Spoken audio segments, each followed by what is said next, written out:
Pero, nangako ako sa kanya. Anong klaseng pangako ba kasi yun? Tinakot ka niya, no? Oh, ito na. Huh? Registration of marriage. Pirma lang 2 witness. Madali lang yan. Ako na ang pipirma dyan at si Peter. Sa tingin niyo, ayos lang yun? Oo naman, ayos lang yun. Unahin natin to bago ka mag-exam. Ganon din kapag pumasa ka na. Parang pag pumasa ka na, mag-register. Mag-register. Pag pumasa ka, para lang, manok at itlog yan. Ganun ba yun? Oo, no? Hihintayin mo pa bang magkaroon ng spot sa nursing? Oo, may problema. ID niya. Ay, kailangan natin ng ID niya. Ng ID ni Jello? Yung ID niya, araw-araw ba niya talagang dala?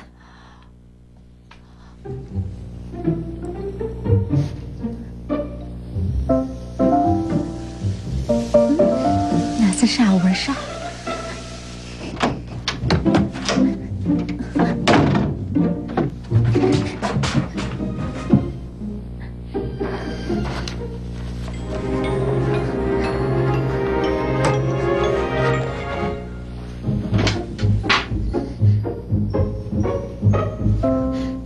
Ayun.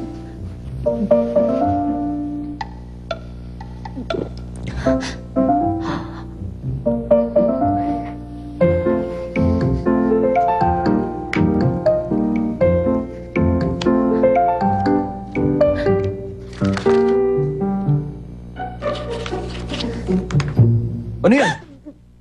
Bakit mo kinakalkal ang wallet ko? Ang ganda kasi eh. Tinitingnan ko lang, hindi ko pinapakialaman. Ay, ang cute talaga. Jello, bumili rin kaya ako ng ganito, ha? Hoy, honey. Hindi porke asawa kita, pwede mo na itong pakialaman. Hindi ko pinakialaman. Bakit nagkulang ang pera ko dito? Hoy! Hindi totoo yan! Hindi ako magnanakaw, no?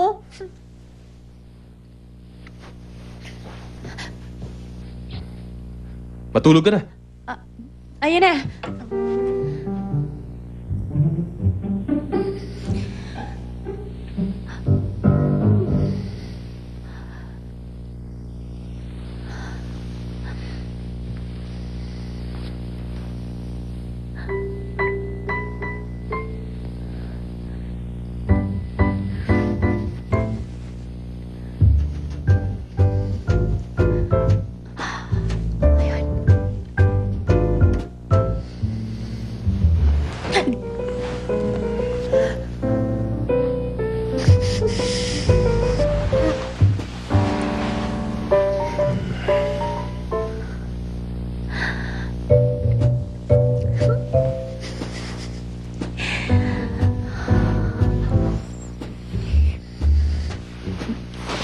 Ayun.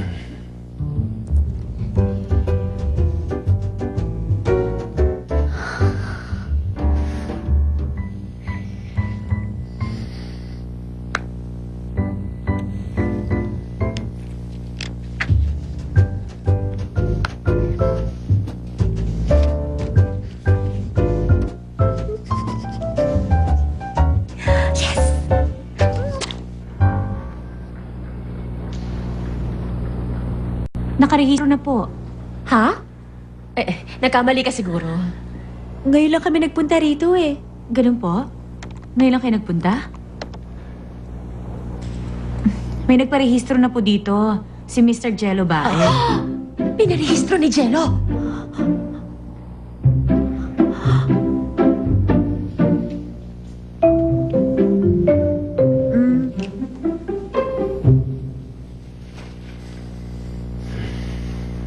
Paano mo nalamang kinuha ko ang ID mo? May iba pa bang kukuha? Jello, bakit lagi mong niloloko si Honey? Dahil gusto ko. Kayang gawin ni Honey lahat kung gugustuhin niya. Alam kong hindi madaling lumipat ng major. Ginawa ko yon para ma-motivate siya. Pero ang naisip niyang paraan na nakawin ang ID ko, doon, disappointed ako. Pangako! Kaya kong pumasa! Papasa ako sa nursing. Huwag ka na ma-disappoint. Di ko na palalagpasin ng pagkakataon. Doble-doble raw